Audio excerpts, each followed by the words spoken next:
Assalamualaikum warahmatullahi wabarakatuh. Nama saya nanti saya akan mempresentasikan tugas sejarah budaya Islam tentang Wali-Wali Songo yang berjudul Riwayat Hidup Sunan Gunung Jati.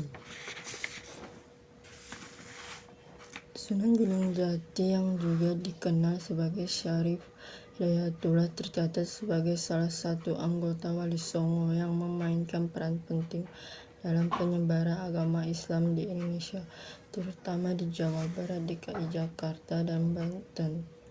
Nama aslinya Syarif Hidayatullah mencerminkan keturunan terhormatnya sebagai keturunan ke-23 Rasulullah SAW melalui ayahnya Syarif Abdullah yang berasal dari Mesir.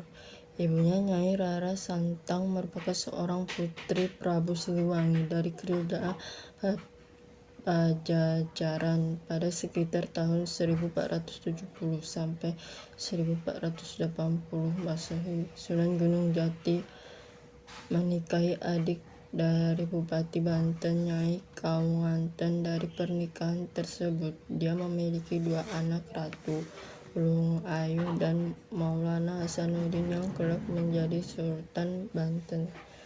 1.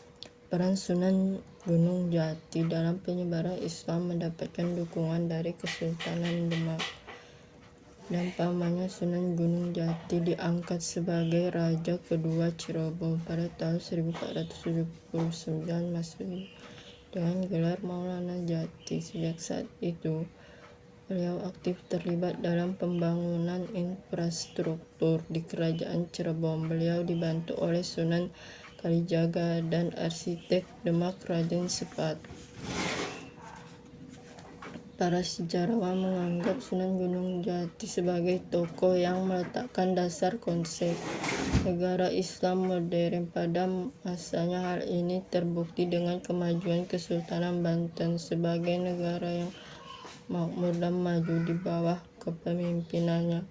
Metode dakwah Sunan Gunung Jati. 1. Pendekatan budaya. Sunan Gunung Jati menggunakan pendekatan budaya dalam menyebarkan Islam di tanah Jawa. Beliau menghormati budaya lokal dan memadukannya dengan ajaran Islam. Hal ini terlihat dari arsitektur masjid yang menggabungkan gaya Islam dan Jawa. Selain itu, Sunan Gunung Jati juga memanfaatkan kesenian tradisional seperti wayang dan gamelan untuk menarik minat masyarakat. Beliau menciptakan tembang-tembang berisi nasihat agama dan etika kehidupan yang mudah dipahami oleh masyarakat. Tujuannya adalah agar masyarakat dapat menerima ajaran Islam dengan lebih mudah dan menjadikannya pedoman hidup.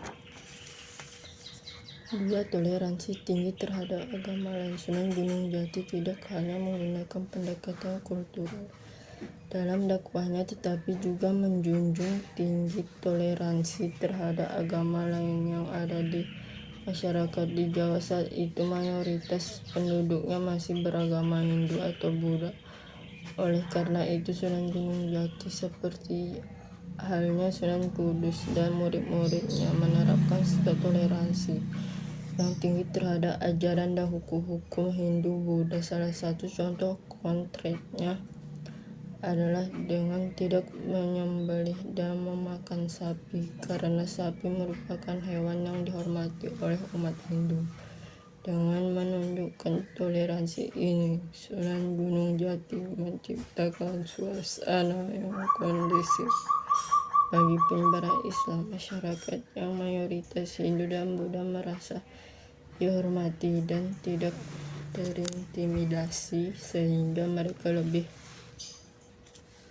terbuka untuk menerima ajaran Islam.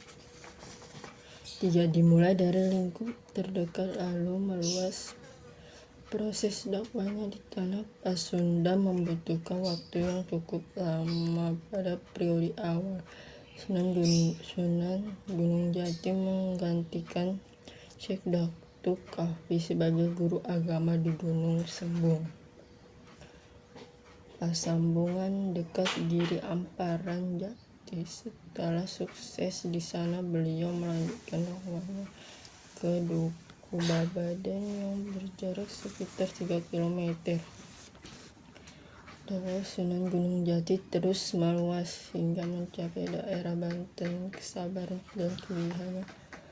Dalam berdakwah membuahkan hasil. Islam pun diterima dengan baik oleh masyarakat di berbagai wilayah. Assalamualaikum warahmatullahi wabarakatuh. Sekian, terima kasih.